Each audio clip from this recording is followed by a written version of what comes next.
بھارتی ریاست بہار میں مسلمان خاتون کی سرعام تذلیل کی گئی۔ ہندو جنونیوں نے برقع کھینچ کر زبردستی سندور لگا دیا۔ RSS کے غنڈوں نے مودی کی سرپرستی میں بھارتی مسلمانوں کے لیے شناخت اور عزت کا تحفظ بھی مشکل بنا دیا۔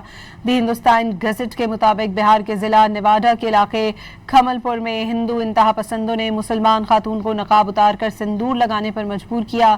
ہجوم نے مسلم خاتون سے برقع اتروایا، پیشانی پر سندور لگایا اور بجرنگ بلی کے نعرے لگائے۔ مسلمان خاتون کی طرف سے مخالفت کے باوجود ہجوم ویڈیو بناتا رہا اور کہتا رہا کہ ویڈیو ہر حال میں بنے گی۔